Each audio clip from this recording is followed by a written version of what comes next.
نحمده ونصلي على رسوله الكريم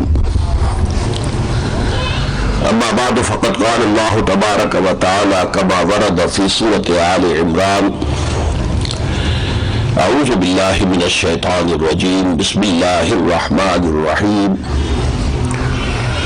إن أول بيت وضع للناس للذي ببكة مباركا وهدى للعالمين فيه آيات بينات مقام إبراهيم ومن دخله كان آمنا ولله على الناس حج البيت من استطاع إليه سبيلا ومن كفر فإن الله غني عن العالمين وقال تبارك وتعالى كما ورد في سورة البقرة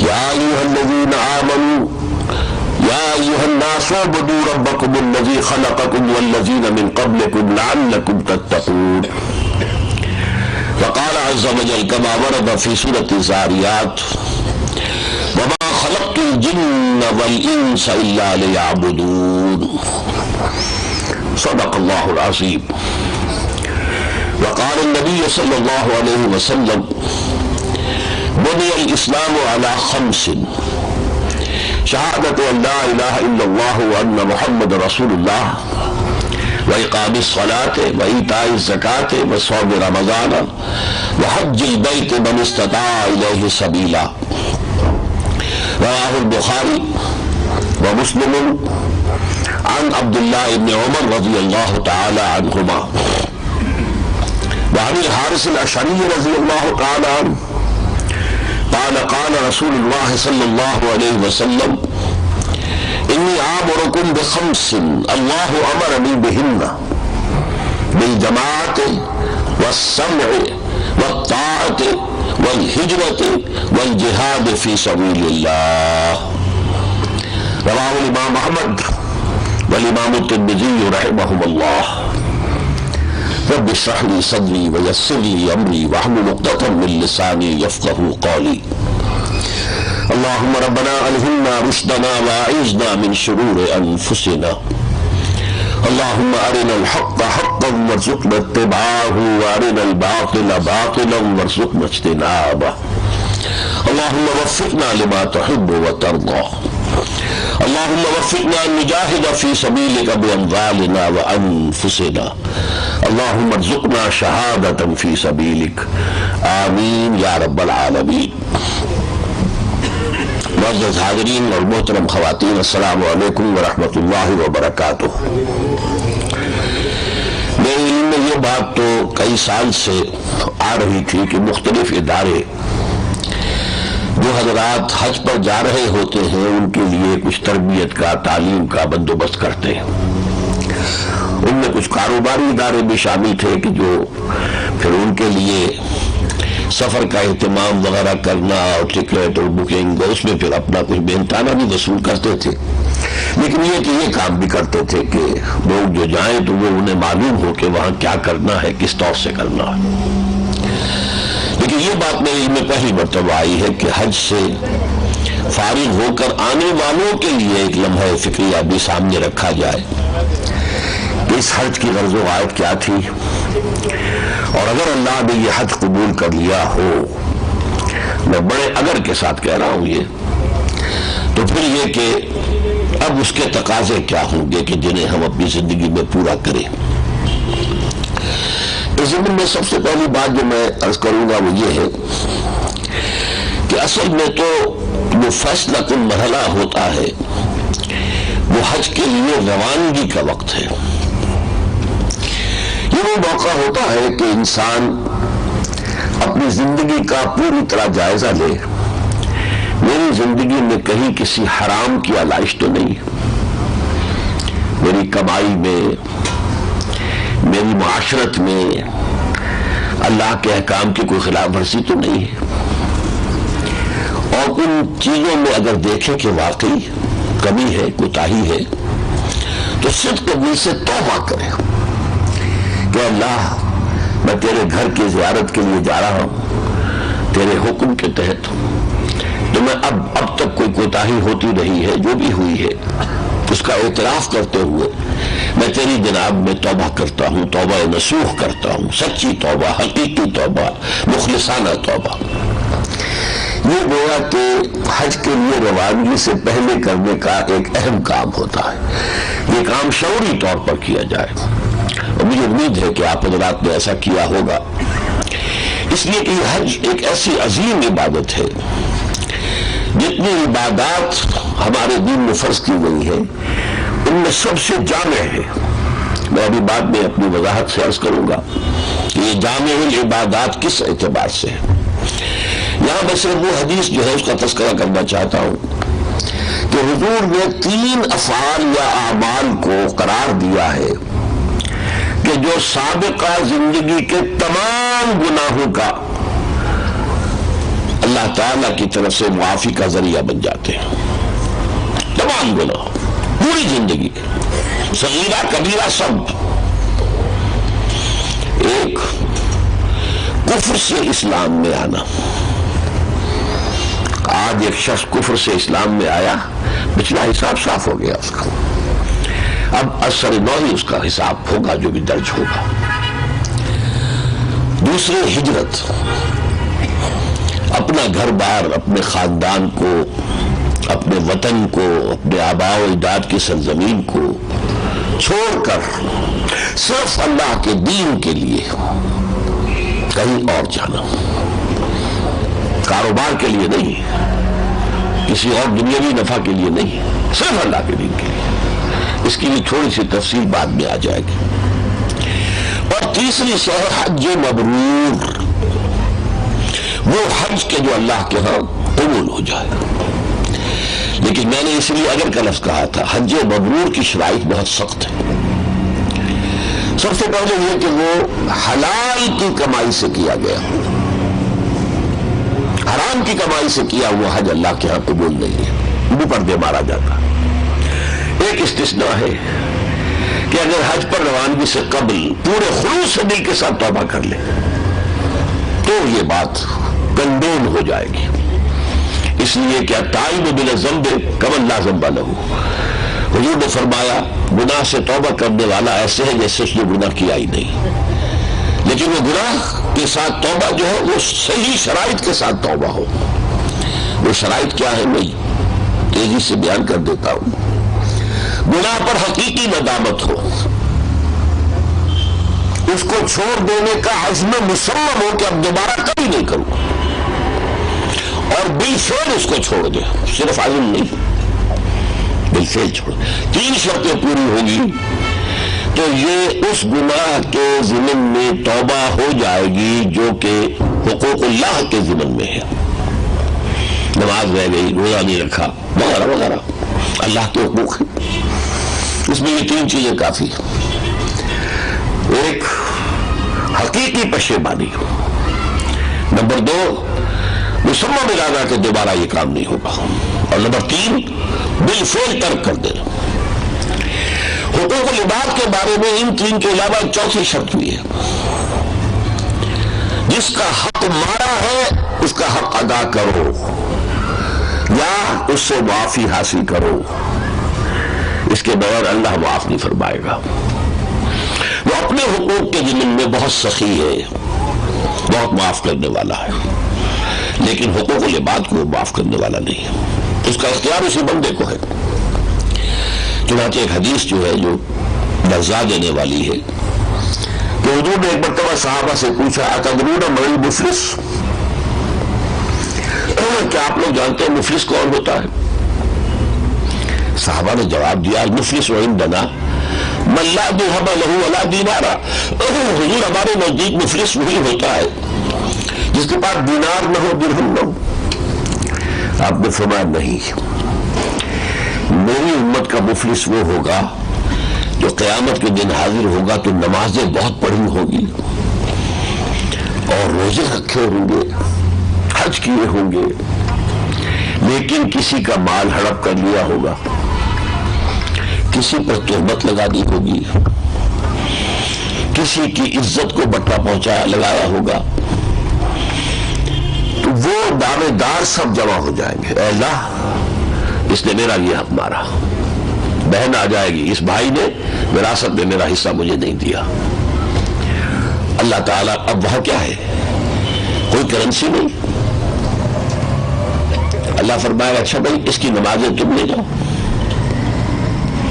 دوسرے سے کہا جائے گا اس کے روزے تم لے جاؤ، اس کے عمرے اور حج تم لے جاؤ.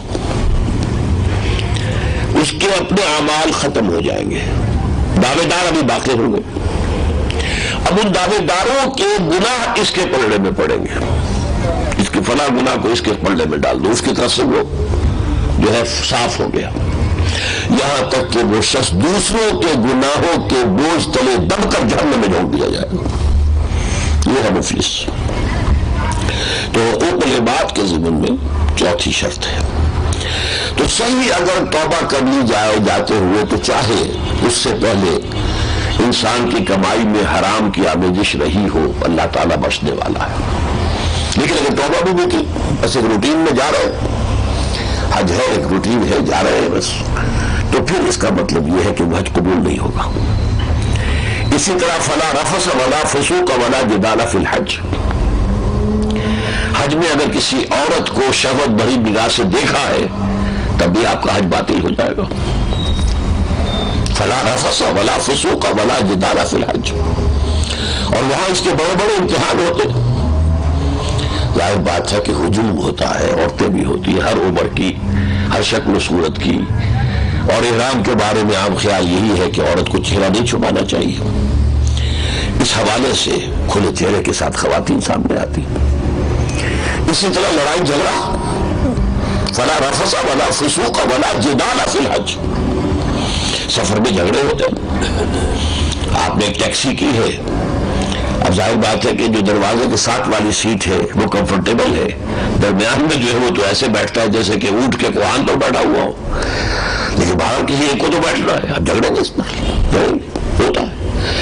بہرحال اگر ان تمام چیزوں سے پاک حج کیا گیا ہو تو یہ بھی ان تین کاموں میں سے ہے جس سے انسان کی گزشتہ زندگی کا پورا حساب صاف ہو جاتا. اب میں مستقبل کی بات، اب کرنا کیا ہے. ایک اور بات بھی میں تمہید عرض کر دوں. ہمارے معاشرے میں اس وقت کچھ چیزوں کا رواج بہت ہو گیا ہے، اگر تو عروج سے خالی ہے اکثر و بیشتر. عمرہ بعض حضرات ہر رمضان میں عمرہ کر رہے ہیں، بعض لوگ ہر سال حج کر رہے ہیں. پھر فخر سے کہتے ہیں میری تو سیٹ مقرر ہے پہلی صف میں امام صاحب کے پیچھے، وہاں کے شرطوں کو رشوت دی ہوئی اور وہاں اپنی جو ہے جگہ معین کی ہوئی ان کی. یہ چیزیں جو ہے دین کی روح کے بالکل منافی ہے. ہمیں دین جو ہے وہ دیکھنا ہے محمد رسول اللہ صلی اللہ علیہ وسلم کی طرف. بمصطفیٰ برسا خیش را کے دی ہماوست اگر بہون رسیدی تمام بولا بیست. اللہ تعالیٰ نے انسان پر جو اصل فرائض عائد کیے ہیں وہ میں ابھی آج آپ کو سناؤں گا اور بتاؤں گا. ان کی طرف تو توجہ ہے نہیں. عمرے کر رہے ہیں ہر سال، رمضان کا عمرہ ہر سال، حج کر رہے ہیں، بار بار کر رہے ہیں. ذرا غور کیجئے حضور نے زندگی میں کتنے حج کیے. ظاہر بات ہے کہ اس سے پہلے تو مشرکین کا قبضہ تھا، اور جب تک آپ مکے میں تھے آپ حج کرتے ہوں گے جیسے مشرکین کرتے تھے. لیکن ہجرت کے بعد ایک حج سن 8 میں ہجری میں مکہ فتح ہو چکا تھا. کیا چیز تھی حضور کو مانے کہ آپ نے حج نہیں کیا؟ اب تو آپ حاکم ہیں وہاں کے، کیا حج. سن 9 میں کیا نہیں، 10 میں ایک، بس. عمرہ کیا کوئی؟ سوچئے، بتائیے، ہے ثابت؟ وہ جو صلح حدیبیہ کے وقت عمرہ رہ گیا تھا اس کی قضا سن 7 میں دی ہے، بس. فتح مکہ کے بعد تو آپ نے کوئی عمرہ بھی نہیں کیا. آپ نے کیا کیا؟ آپ کی ساری جدوجہد تھی دین کو قائم کرنے کے لیے. آپ مصروف ہیں اس کام کے اندر، باطل کا تنا تباہ کرنے کے لیے، اللہ کے دین کو غالب کرنے کے لیے۔ اصل کام وہ ہے، یہ نماز و روزہ و قربانی و حج یہ اس کی سپورٹ کے لیے ہے۔ اگر وہ اصل ہدف سامنے ہے ہی نہیں تو یہ سپورٹس بیکار ہے، بے معنی ہے، محض ریچولز ہے۔ رہ گئی رسم ازاں روح بلالی نہ رہی، فلسفہ رہ گیا تلقین غزالی نہ رہی۔ نماز و روزہ و قربانی و حج یہ سب باقی ہے، تو باقی نہیں۔ اب میں آپ کو بتانا چاہتا ہوں کہ ایک بندہ مسلم کے کیا فرائض ہیں۔ اگر آج تک اس کا کسی وجہ سے ایک جامع تصور اور فہم آپ کے سامنے نہیں آیا اور اسی لیے ادھر توجہ نہیں ہو سکی تو کوئی بات نہیں۔ اگر آج جو کچھ میں عرض کروں، اگر دل گواہی دے کہ ہاں حق ہے، بات صحیح ہے، تو پھر عزم مصمم آج ہی کریں کہ اس پر اب پورا اترنے کی کوشش کرنی۔ کیونکہ حج سے متعلق بات تھی، اس لیے میں نے سب سے پہلے وہ آیت پڑھ دی جو حج کی فرضیت کے ضمن میں قرآن میں آئی۔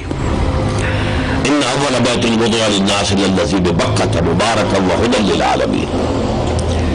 سب سے پہلا گھر جو اللہ کی عبادت کے لیے بنایا گیا اس لیے عرضی پر وہ جو ہے جو مکہ میں، مکہ اور مکہ ایک ہی لفظ ہے، حضرت آدم کا تعبیر کرتا ہے، حضرت ابراہیم کا نہیں۔ البتہ اس کے بعد گر گیا تھا، پھر تعمیر نو کی ہے دوبارہ حضرت ابراہیم اور حضرت اسماعیل دونوں نے مل کر۔ تو پہلا گھر یہ ہے، مبارک بہت بابرکت ہے، اور ہدن ہدایت ہے تمام جہان والوں کے لیے۔ اس میں بڑی روشن آیات ہیں، ہماری نشانیاں ہیں، مقام ابراہیم ہے، ومن دخلہ کان آمنا، اور جو اس میں داخل ہو جائے وہ امن میں ہوتا ہے۔ یہ عرب جاہلیت کے اندر بھی تھا کہ اگر کسی شخص کے باپ کو کسی نے قتل کر دیا ہے اور وہ سال سے تلاش کرتا پھر رہا ہے قاتل کو کہ کہیں مجھے ملے اور میں اس کے گردن سے اس کی گردن اڑا دوں، انتقام لے لوں، اگر اسے حرم میں نظر آ جائے گا تو وہ کچھ نہیں کہے گا اسے۔ یہ ان کے خون میں تھا، حرم کی عزت اور حرم کی عظمت اور حرم کا احترام۔ من دخلہ کان آمنا، جو اس میں داخل ہو گیا اس کو امن مل گیا۔ وَلِلَّهِ عَلَى النَّاسِ حِجُّ الْبَيْتِ مَنِ اسْتَطَاعَ إِلَيْهِ سَبِيلًا، اور اللہ کا حق ہے لوگوں پر کہ وہ اس کے گھر کا حج کریں، وہ لوگ کہ جس کے پاس استطاعت ہو راستے کی، سفر کی، زاد راہ ہو، اور اپنے غیر موجودگی کے لیے اپنے گھر والوں کے لیے خرچ چھوڑ کر جا سکتا ہو۔ لیکن جو شخص سست حالت میں ہو پھر بھی نہ کرے، ومن کفر، تو گویا کہ اس نے کفر کیا۔ ومن کفر فإن اللہ غنی عن العالمین، جو کفر کرے گا تو اس کا مطلب اللہ تعالیٰ پر غنی ہے، اسے کوئی پرواہ نہیں اس کی۔ تو یہ ہے وہ حج جو اللہ نے آپ کو کرنے کی سعادت عطا فرمائی ہے، یہ اس کی عظمت ہے، یہ اس کی اہمیت ہے۔ اب حج کے بعد ظاہر بات ہے کہ پہلے سے بھی ہر حال میں انسان کو وہ تمام فرائض ادا کرنے چاہیے جو اللہ نے عائد کیے، حج کے بعد ان کی اور شدید اہمیت ہو جائے گی کہ اگر اللہ نے سابقہ گناہ معاف کر دیے تو اب میں کسی گناہ کا اندراج اپنے نامہ اعمال میں نہ ہونے دوں۔ یہ گویا کہ اس حج کی کا ایک حق جو ہے ادا کرنا ہوگا کہ اب جب کہ صاف ہو گیا تو اثر نو کسی گناہ کا اندراج نہ ہو۔ لیکن اب میں آپ کو بتانا چاہتا ہوں کہ اللہ آپ سے چاہتا کیا ہے، کیا فرائض ہے آپ پر۔ اگر تو ویسے اس کی لسٹ بیان کروں تو بڑی لمبی ہو جائے گی۔ نماز فرض ہے، روزہ فرض ہے، زکوٰۃ فرض ہے صاحب نصاب پر، حج فرض ہے صاحب استطاعت پر، فلاں شے حرام ہے اس کو ترک کرنا واجب ہے، فلاں شے حرام ہے اس کو چھوڑنا واجب، وغیرہ وغیرہ، بڑی لمبی فہرست ہے۔ پھر نماز میں فرض اتنے ہیں، سنتیں اتنی ہیں، نوافل اتنے ہیں، ہر رکعت میں فرض یہ ہے، وضو کے فرائض یہ ہے، یہ ساری چیزیں جو فرائض کا، جیسے کہ ایک درخت جو ہے اس کی شاخ در شاخ بات پھیلتی جاتی ہے، ایسے فرائض کا سلسلہ ہے۔ لیکن ہاتھی کے پاؤں میں سب کا پاؤں ایک لفظ وہ ہے قرآن کا جو پورا جو حق اللہ کا ہے ہم پر وہ اس ایک لفظ کے اندر موجود ہے۔ اور وہ لفظ عبادت. چنانچہ آپ قرآن مجید میں دیکھیں گے جہاں بہت سے رسولوں کا ذکر آتا ہے، حضرت نوح، حضرت ہود، حضرت صالح، حضرت شعیب، حضرت لوط، حضرت موسیٰ، 6 رسولوں کا ذکر بار بار آتا ہے. ان سب کی دعوت کیا تھی؟ یا قوم اعبدوا اللہ ما لکم من الہ غیرہ. یہی نوح نے کہا، یہی ہود نے کہا، یہی صالح نے کہا. اور کسی جگہ یہ یوں آتا ہے ان اعبدوا اللہ واطیعون، اللہ کی عبادت کرو اور میری اطاعت کرو. یہ گویا کہ اسی کی ایک شرح ہے کہ اللہ کی عبادت میری اطاعت کے ذریعے سے ہوگی. ایک لفظ عبادت کو اگر ہم سمجھ لیں اور اللہ ہمیں اس عبادت کا حق ادا کرنے کی توفیق عطا فرما دے تو گویا کہ سارے تقاضے دین کے جو ہے وہ پورے ہو جائیں. بدقسمتی سے ہمارا ایک زوال ہے بہت لمبا، کئی صدیوں کا زوال زوال زوال، گرتے چلے گئے گرتے چلے گئے گرتے چلے گئے. یہ تو زوال کی انتہا تھی کہ یورپی اقوام نے ہم پر قبضہ کیا. کولونیلزم کا جو دور تھا گزرا ہے، ہم پر انگریز حکمران ہو گئے، کہیں فرانسیسی ہو گئے، کہیں اطالوی ہو گئے، کہیں ہسپانوی ہو گئے، کہیں ولندیزی ہو گئے، کہیں کوئی اور ہو گئے. یہ تو زوال کی انتہا تھی، مگر زوال تو اس سے پہلے چلا آ رہا تھا. اس زوال میں ہمارے تصورات بہت بدل گئے. عبادت کا مفہوم ہم نے سمجھا ہے نماز، روزہ، حج، زکوٰۃ، بس. یہ تصور عبادت کا 2 لفظ میں کیا بیان کر رہا ہوں علی وجہ البصیرت، شعور طور پر لمیٹڈ بھی ہے، پرورٹڈ بھی ہے، محدود بھی ہے، بخش شدہ بھی ہے. عبادت کہتے کسے؟ جس کی دعوت تمام انبیاء نے دی اور جس کی پھر حضور نے بھی دعوت. قرآن مجید میں سورہ بقرہ کے 30 رکوع میں جب بات شروع ہوئی، یا ایھا الناس اعبدوا ربکم الذی خلقکم والذین من قبلکم لعلکم تتقون. اے لوگوں، عبادت کرو اپنے اس رب کی جس نے تمہیں پیدا کیا اور تم سے پہلوں کو بھی پیدا کیا تاکہ تم بچ سکو. یہ تم سے پہلوں کا ذکر کیوں کیا کہ اکثر و بیشتر جب نبی آتے تھے، رسول آتے تھے اور اپنی قوم سے کہتے تھے کہ شرک چھوڑو اور خدا واحد کی عبادت کرو، تو انہیں جواب دیا جاتا تھا کہ ما ارسلنا علیہ آباءنا، جی جناب ہم تو اپنے آباء و اجداد کے طور طریقوں پر چلیں گے جو ہم نے پایا ہے انہیں کرتے ہوئے. تو یہاں فرمایا کہ وہ بھی تو مخلوق تھے جیسے تم مخلوق ہو، جیسے تم غلطی کر سکتے وہ بھی کر سکتے تھے. لہذا آباء و اجداد کی تقلید نہیں کرنی، حق کی کرنی ہے جو سچی بات ہے اور درست بات ہے. تو یا ایھا الناس اعبدوا ربکم الذی خلقکم والذین من قبلکم لعلکم تتقون. تقویٰ کے کیا معنی ہے؟ بچنا. وقار یقین کے معنی ہے کسی کو بچانا. بڑا آسان آپ کو یاد ہوگا، حاجی حضرات خاص طور پر جو دعا آپ نے رکن یمانی اور حجر اسود کے درمیان مانگی ہوگی ہر دفعہ، ربنا آتنا فی الدنیا حسنۃ وفی الآخرۃ حسنۃ وقنا عذاب النار. ہمیں بچا لے آگ کے عذاب سے، جہنم کے عذاب سے. تو وقار یقین کے معنی کسی کو بچانا. اتقاء کے معنی خود بچنا. بچو کس بات سے؟ جہنم کی آگ سے اپنے آپ کو بچاؤ. اگر تم اللہ کی عبادت کرو گے تو جہنم کی آگ سے بچ جاؤ. یہ تقویٰ. ایک میں نے آیت آپ کو اور سنائی سورہ ذاریات کی، وما خلقت الجن والانس الا ليعبدون. میں نے جنوں اور انسانوں کو صرف اس لیے پیدا کیا کہ میری عبادت کریں. نہیں پیدا کیا ہے میں نے جنوں اور انسانوں کو مگر اس لیے کہ میری عبادت کریں. اب یہاں بھی لمبا فکریہ ہے کہ آپ 24 گھنٹے نماز پڑھتے ہیں، کیا آپ 12 مہینے روزے رکھتے ہیں؟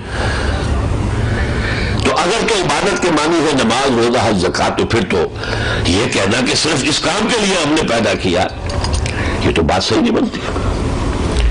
اب سمجھیے میں نے نفی کی بات آپ کے سامنے رکھ دی کہ محض ان عبادات کو عبادت یہ ہے نماز عبادت ہے، روزہ عبادت ہے، زکوٰۃ عبادت ہے، حج عبادت ہے، لیکن یہ عبادات ہے وہ عبادت جو بڑی ہے، جس کا کہ حکم دیا گیا ہے وہ کچھ اور ہے۔ وہ کیا ہے؟ یہ لفظ بنا ہے عبد سے۔ عبد کے معنی غلام، اور غلام وہ جو پچھلے زمانے میں ہوتے تھے جب قرآن نازل ہو رہا تھا۔ آج تو کوئی غلامی کا تصور دنیا میں ہے ہی نہیں۔ آج تو زیادہ سے زیادہ یہ ہے نا کہ کوئی آپ کا ملازم ہے، آپ نے گھریلو ملازم رکھا ہے یا کوئی اور اپنے دفتر میں ملازم رکھا، ملازم امپلائر امپلائی، ان میں کیا ہے؟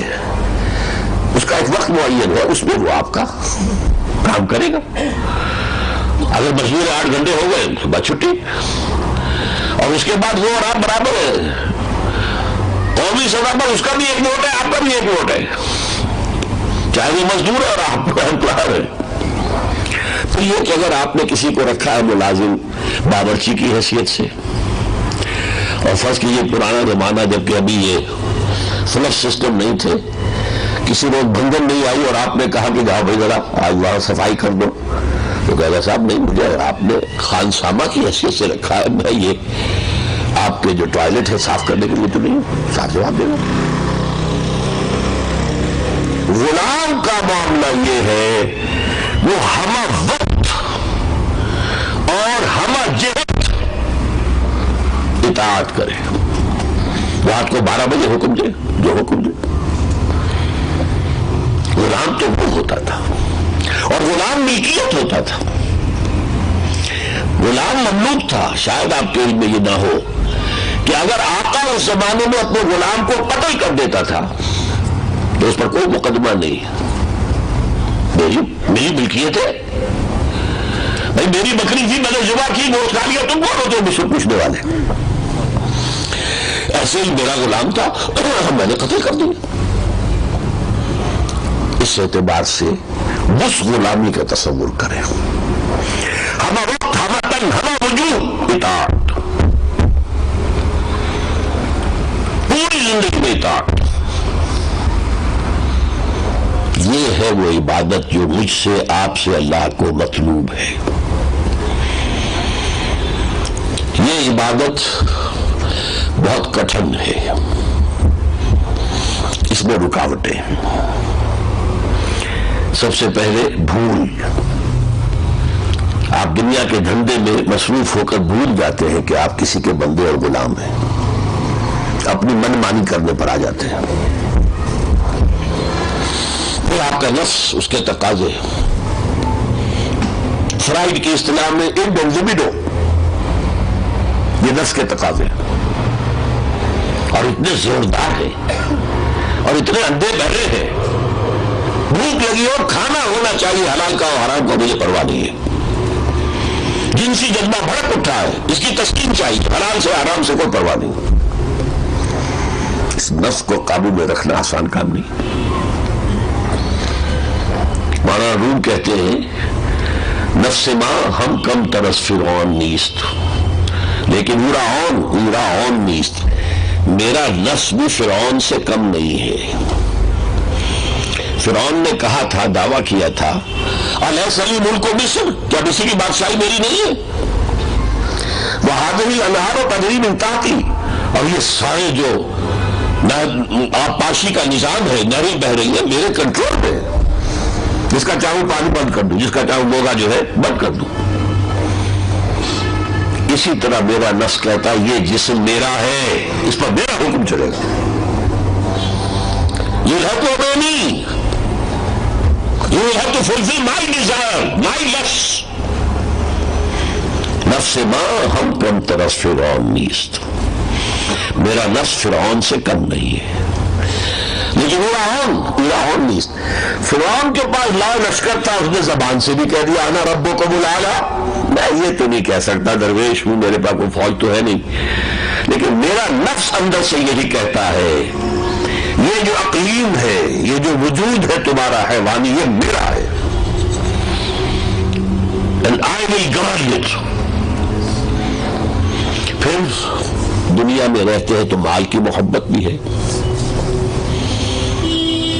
حب حب للناس حب الشہوات من النساء زین للناس حب الشہوات من النساء والقناطیر المقنطرۃ، ہے کہ نہیں؟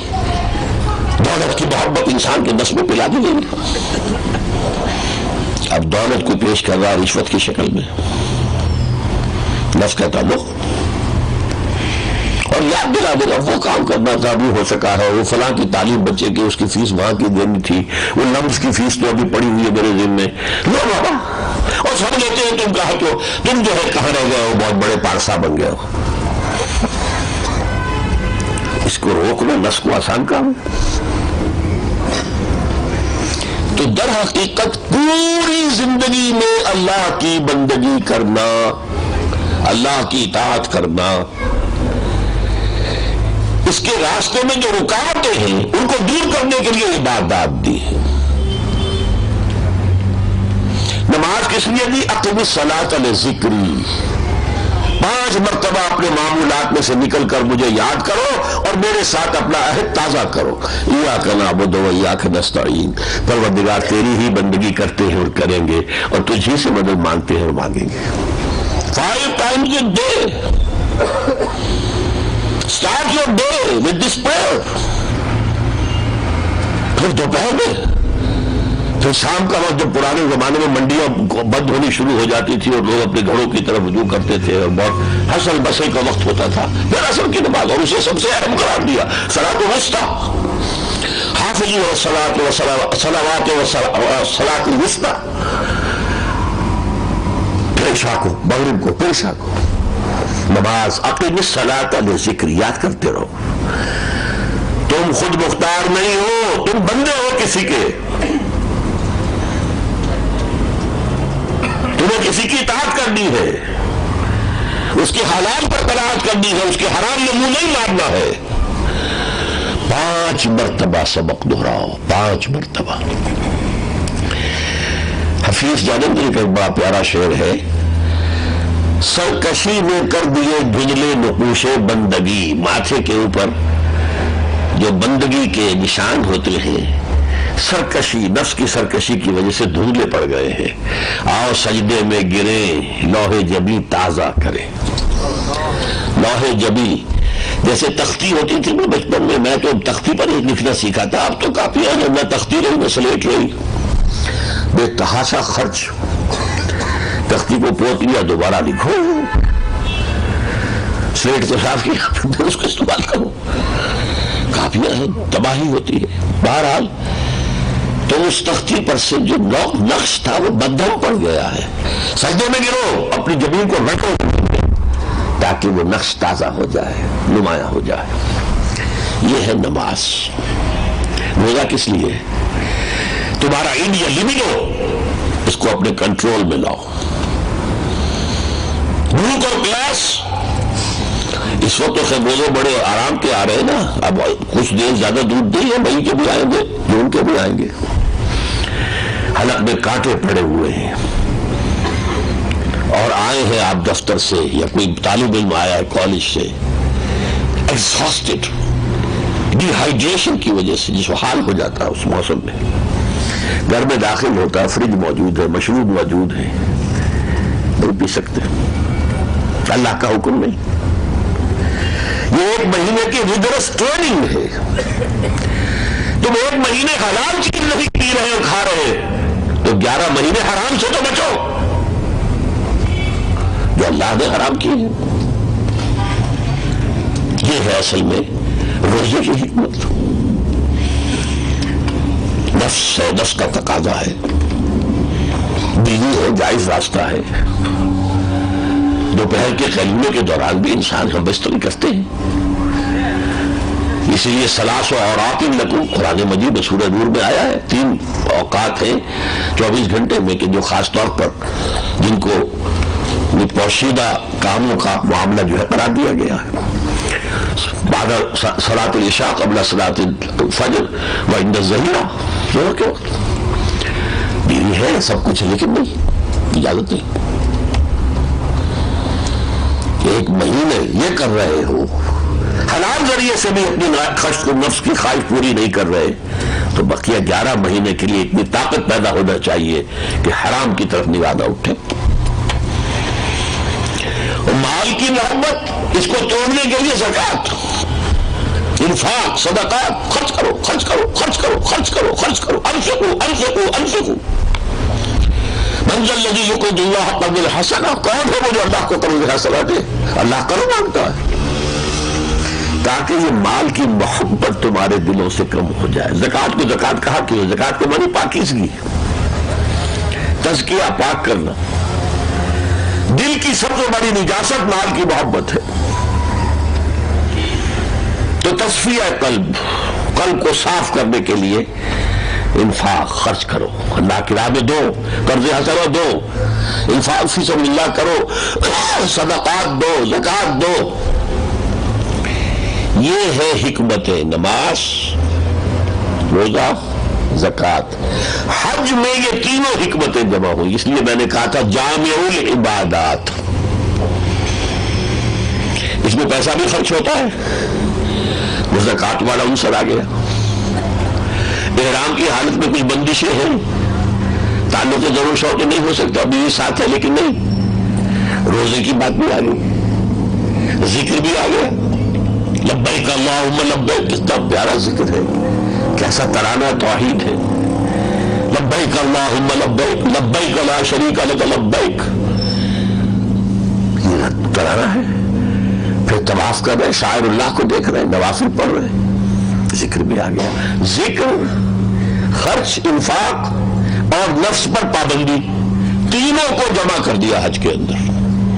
یہ جامع العبادات عبادت ہے. لیکن اب سمجھیے جو حدیث میں نے آپ کو سنائی تھی، لیکن اس سے پہلے ایک نقطہ اور میں سمجھا دوں. اللہ کا بہت بڑا فضل ہے کہ وہ تصور کہ عبادت کا مطلب ہے صرف نماز، روزہ، حج، زکات، یہ اب کم سے کم پڑھے لکھے لوگوں کے حلقے میں اب بہتر ہو چکا ہے معاملہ. وہ سمجھتے ہیں کہ اسلام صرف عبادات کا مذہب نہیں ہے، یہ پوری نظام زندگی کا معاملہ ہے. پوری اطاعت، ہمہ تن اطاعت، ہمہ وجوہ اطاعت، ہمہ وقت اطاعت. اسی لیے اس کے لیے صحیح ترین لفظ بندگی ہے. ابھی شعر سنا ہے نا، سرکشی نے کر دیے دھندلے نقوش بندگی، آؤ سجدے میں گرے لوہے جبی تازہ کرے. اور سب سے پیارا ترین شعر جو ہے وہ شیخ سعدی کا ہے. مسجدوں کی تعمیر کا پہلے کچھ اور ذوق ہوتا تھا، آج کچھ اور ہے. پہلے محرابیں ہوتی تھی، اب تو وہ لنٹل پڑے ہوتے ہیں محراب وغیرہ کا جو ہے. پھر یہ کہ اس پر جو چوکٹے بنے ہوتے تھے شعر لکھے ہوتے تھے. روز محشر کے جہاں گداز بود ولی پرسش نماز بود. قیامت کا دن جو بہت سخت ہے، سب سے پہلے اس میں نماز کی پرسش ہوگی. ایک شعر اور آپ کو یاد ہوگا، زندگی آمد برائے بندگی، زندگی بے بندگی شرمندگی. یہ صحیح ترجمہ ہے وما خلقت الجن والانس الا لیعبدون. میں نے جنوں اور انسانوں کو پیدا ہی اس لیے کیا میری عبادت کرنے. زندگی آمد برائے بندگی، زندگی بے بندگی شرمندگی. اب آئیے کہ اگرچہ وہ تصور اب ہمارے جوہلا کے اندر عوام میں تو وہی تصور ہے عبادت کا، یہ ہمہ گیر ہمہ وجوہ تصور جو ہے وہ موجود نہیں ہے. لیکن مڈل کلاس میں، پڑھے لکھے لوگوں میں جن کا کچھ مذہبی ذوق ہے، مذہبی شعور ہے، ایسے بھی ہیں جن کو نہ نماز سے غرض ہے نہ روزے سے غرض ہے، وہ ان کی بات میں نہیں کر رہا. جن کا کچھ مذہبی ذوق ہے وہ اب سمجھتے ہیں کہ ہمارا دین پوری زندگی کا دین ہے اور اللہ پوری زندگی میں اطاعت مانگتا ہے. اس اطاعت کو ایسا مانگتا ہے ہمہ تن ہمہ وجوہ کہ اگر آپ کچھ احکام اللہ کے مانے اور کچھ نہ مانے تو آپ تو یہ سمجھیں گے جو مانے اس کا تو ہمیں ثواب ملنا چاہیے نا. یہ سوال ہوگا. قرآن اس کی نفی کرتا ہے. افتؤمنون ببعض الکتاب وتکفرون ببعض، کیا تم ہماری شریعت کے ایک حصے کو مانتے اور ایک کو نہیں مانتے؟ نماز ہم نے فرض کی پڑھتے ہو، سود ہم نے حرام کیا پھر چھوڑتے ہو. تو تم نے ہماری شریعت کے ایک حصے کو مانا، ایک کو نہیں مانا. فما جزاء من يفعل ذلك منكم الا خزي في الحياة الدنيا ويوم القيامة يردون الى اشد العذاب. تو جو کوئی بھی تم میں سے یہ حرکت کرے گا کہ شریعت کے ایک حصے کو قبول اور ایک حصے کو رد، اس کی سزا اس کے سوا کچھ نہیں کہ دنیا میں ذلیل و خوار کر دیے جائیں اور قیامت کے دن شدید ترین عذاب میں جھونک دیے جائیں. وَمَا اللَّهُ بِغَافِلٍ عَمَّا تَعْمَلُونَ، اللہ غافل نہیں ہے اس سے جو تم کر رہے ہو. تم اپنی باریوں کے طول سے دھوکہ نہ دو ہمیں، ہم جانتے ہیں کہ تم سود خور ہو، ہم جانتے ہیں کہ تم نے سود پر لے کر رقم اور محل بنایا ہے. ہمارے علم میں یہ خزي فی الحیات دنیا تو آج ہمارے ماتھے پر لکھی ہوئی ہے. 2 ارب دنیا میں ہونے کے باوجود ہماری عزت کری ہے کچھ؟ Do we command any respect in the world? International affair میں کوئی ہم سے کچھ پوچھتا تمہاری رائے کیا ہے؟ کسنا نہیں پوچھ سکتے بھیا کس تم ہو کون؟ G7 G8 G9 G13 G15 G7 میں کوئی ہے نہ G15 میں ہے، نہ 3 میں، نہ معلوم تو کوئی ہے ہی نہیں. اب سیکورٹی کونسل میں بھی جا رہا ہے تو جا رہا ہے، آپ کا بھارت جا رہا ہے، اسپیشل آبزرور کی حیثیت سے بلایا جا رہا ہے اسے فورن نیٹو کے اندر بھی یا کسی اور جگہ پر. ہم سے کیا، ہم ان کی بوٹ کی تو چاٹ رہے ہیں، پھر بھی ہماری عزت کوئی نہیں ہے. یہ خزي فی الحیات الدنیا، دنیا میں ذلت اور خواری اور آخرت میں شدید ترین عذاب. جان لیجیے اسلام ایک پیکج ڈیل ہے. پیکج میں آپ کیا کہتے ہیں؟ لیو اٹ اور ٹیک اٹ. کوئی پارشل ڈیل نہیں ہوگی. لینا ہے لو، پورا لو، نہیں تو دفع ہو جاؤ. ٹیک اٹ اور لیو اٹ. یا ایھا الذین آمنوا ادخلوا فی السلم کافہ، اسلام میں پورے کے پورے داخل ہو. یہ ادھورے، یہ 33% داخل ہونے سے کامیاب نہیں ہو جاؤ گے، تم پاس نہیں ہو جاؤ گے. ہمہ تن، ہمہ وقت، ہمہ رجوع. اس لیے یہ اطاعت، یہ بندگی، یہ تو گویا کہ لازمی ترین حصہ ہو گیا عبادت کا. ابھی اس میں ایک چیز کی کمی ہے جو عام لوگوں کے ذہن میں نہیں ہے. جدید جو دینی مفکرین ہیں انہوں نے اس کو تو واضح کر دیا کہ ہمہ تن، ہمہ وقت، ہمہ رجوع، اطاعت، بندگی. لیکن اس کا ایک اور ایلیمنٹ ہے. محض اطاعت کو عبادت نہیں کہیں گے جب تک کہ وہ اطاعت محبت کے جذبے کے تحت نہ ہو. اطاعت تو ہم انگریز کی کر رہے تھے لیکن ہم عبادت نہیں کرتے تھے اس کی. نوٹ کر رہے ہیں، اطاعت تو کرنی پڑ رہی تھی، مجبوری تھی.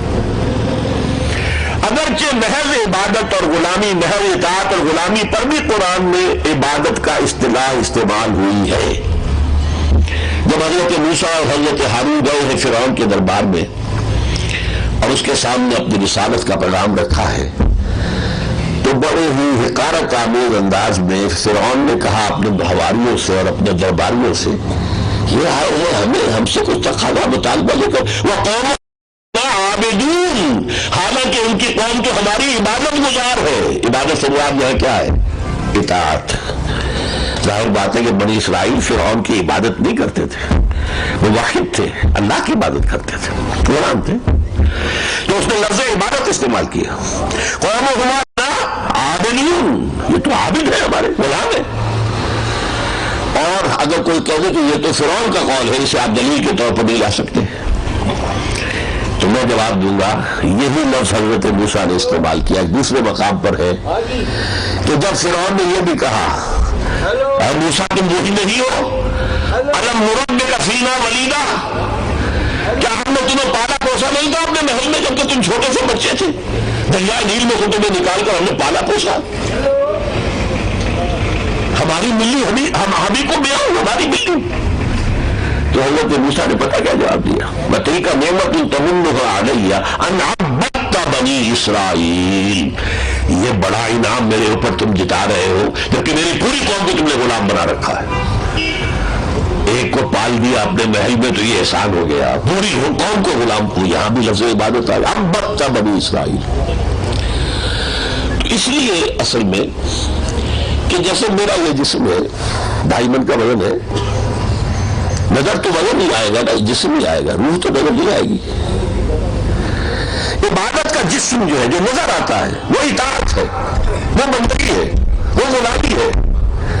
اس کی روح محبت ہے، اللہ کی محبت سے سرشار ہو کر اللہ کی اطاعت، اللہ کی بندگی، ہمہ وقت، ہمہ تن، ہمہ جہت، یہ ہوگی عبادت۔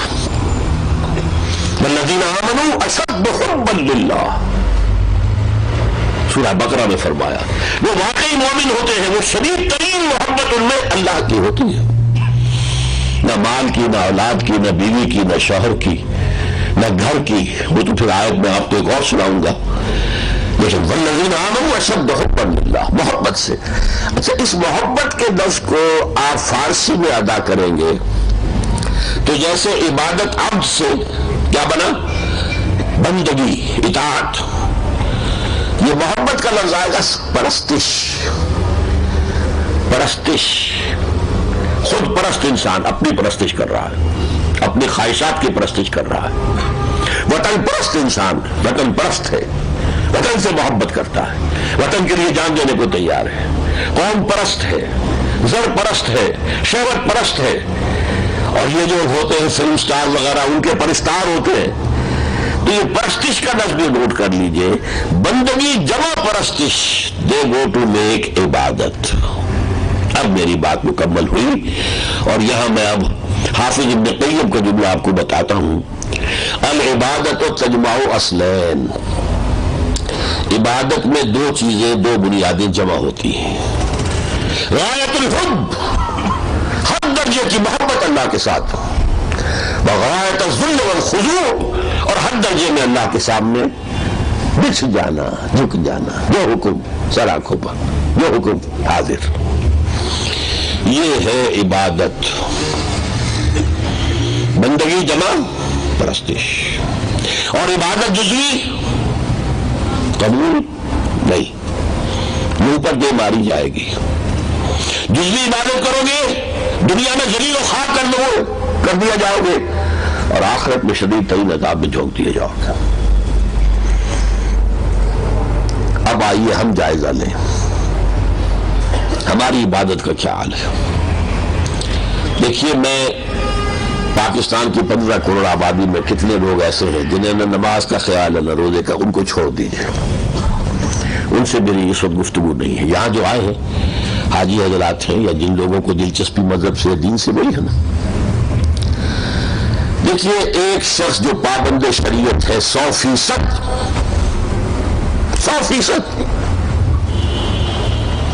جہاں تک اس کے لیے ممکن ہے کہ وہ اس ماحول میں رہتے ہوئے اللہ کی اطاعت کرے، وہ کر رہا ہے۔ کچھ حصہ وہ جو وہ نہیں کر سکتا، جب تک قانون نہ بدلے، نظام نہ بدلے، آپ چور کا ہاتھ نہیں کاٹ سکتے، کاٹ سکتے؟ اللہ کا حکم ہے یا نہیں کاٹ رہے تو نافرمانی ہے کہ نہیں؟ زنا پر 100 کوڑے، وہ بھی غیر شادی شدہ، اور حکم ہے وَلْيَشْهَدْ عَذَابَهُمَا طَائِفَةٌ مِّنَ الْمُؤْمِنِينَ، سرے عام کوڑے لگائے جائیں کہ لوگ کھڑے ہو کر دیکھیں کیا کوڑے لگ رہے ہیں اس شخص کو۔ کر رہے ہیں مغل، گناہگار ہے یا نہیں؟ سود فرمایا باز نہیں آتے سود سے، فَاعْلَمُوا بِحَرْبٍ مِّنَ اللَّهِ وَرَسُولِهِ، اللہ اور اس کے رسول کی طرف سے اعلان جنگ ہے۔ ہماری پوری معیشت میں تانے بانے کی طرح سود ہے کہ نہیں؟ جیسے کپڑا بنتے ہیں تانا بانا، پورا تانا بانا سود پر ہے۔ تو ہماری بندگی مکمل ہے یا نامکمل ہے؟ ذلیل کیوں ہو رہا ہے آج دنیا میں؟ اس لیے تو ہو رہے ہیں۔ آج کیوں ذلیل؟ کہ کل تک نہ تھی پسند گستاخی فرشتہ ہماری جناب میں، اور رحمتیں ہیں تیری اغیار کے کاشانوں پر، اور برقرتی ہے تو بیچارے مسلمانوں پر۔ کیوں ہے؟ کبھی سوچا آپ نے کیا اللہ کو کفر پسند ہے؟ یہ عیسائی تثلیث کے قائل، تین خدا دنیا میں چھائے ہوئے ہیں. یہ ہمارا پڑوسی ہندوستان بدترین مشرک، ہم سے کم 100 ہاتھ آگے ہیں. کیا وجہ ہے؟ کیا اللہ کو کفر پسند ہے؟ ہم کم سے کم نام لیوا تو ہیں، ہم کم سے کم کلمہ گو تو ہیں. ہمارے کچھ لوگ نماز تو پڑھتے ہیں، کافی پڑھتے ہیں. پوری دنیا میں تعداد لیں گے تو کروڑوں میں تو ہو ہی جائے گی نا. ہمارے 20-30 لاکھ آدمی حج بھی کرتے ہیں. اس سب کے باوجود رحمتیں ہیں تیری اغیار کے کاشانوں پر اور برف گرتی ہے کہ بیچارے مسلمانوں پر. کیوں؟ Is it not a pertinent question؟ کیا اللہ کو مسلمانوں سے دشمنی ہے؟ وجہ کیا ہے؟ اللہ کو یہ ڈیل پسند نہیں ہے کہ میرے کچھ احکام مانو اور کچھ نہ مانو. بدترین ہے ہماری نگاہوں میں وہ لوگ کہ وہ دین کے حصے بکھرے کر دے. اس پہ ہم چلیں گے، اس پہ نہیں چلیں گے. تو آج اپنا جائزہ لیں گے ہم. تو جو لوگ بظاہر پوری شریعت پر، انہوں نے بینک میں کوئی اکاؤنٹ میں رکھا ہے تو صرف کرنٹ میں رکھا ہے، کوئی اوور ڈرافٹ نہیں لیتے، اپنا بزنس بینک سے بالکل پاک رکھا ہوا، وہ بھی فرمایا حضور نے زمانہ آئے گا کہ وہ شخص سود نہیں کھائے گا تب بھی سود کا غبار یا دھواں اس کے اندر ضرور جائے گا. میرے اور آپ کے اندر جا رہا ہے. اگر ہوا میں 10 سسپینشن ہو جائے، کین یو اسٹاپ بریدنگ؟ سانس لینا بند کر دیں گے تو مر جائیں گے. ڈسٹ جائے گی کہ نہیں جائے گی؟ کہاں جائے گی؟ آپ کے پھیپھڑوں میں جائے گی. دھواں بھر گیا ہے، کیا آپ سانس لینا بند کر دیں گے؟ دھواں جائے. آج آپ کی پوری فضا میں سود ہے اور وہ سود آپ کے اور میرے اندر جا رہا ہے. اور زیادہ وضاحت چاہیے. گندم کے ہر دانے میں سود ہے. اس کے لیے بیج خریدا گیا سودی قرضے پر، اس کے لیے فرٹیلائزر لیے گئے سودی قرضے پر، اس کے لیے پیسٹیسائڈ لیے گئے سودی قرضے پر، ٹریکٹر لیا گیا سودی قرضے پر. سود سود سود سود در سود، ہر دانے میں سود ہے. اس ماحول میں آپ رہ رہے ہیں.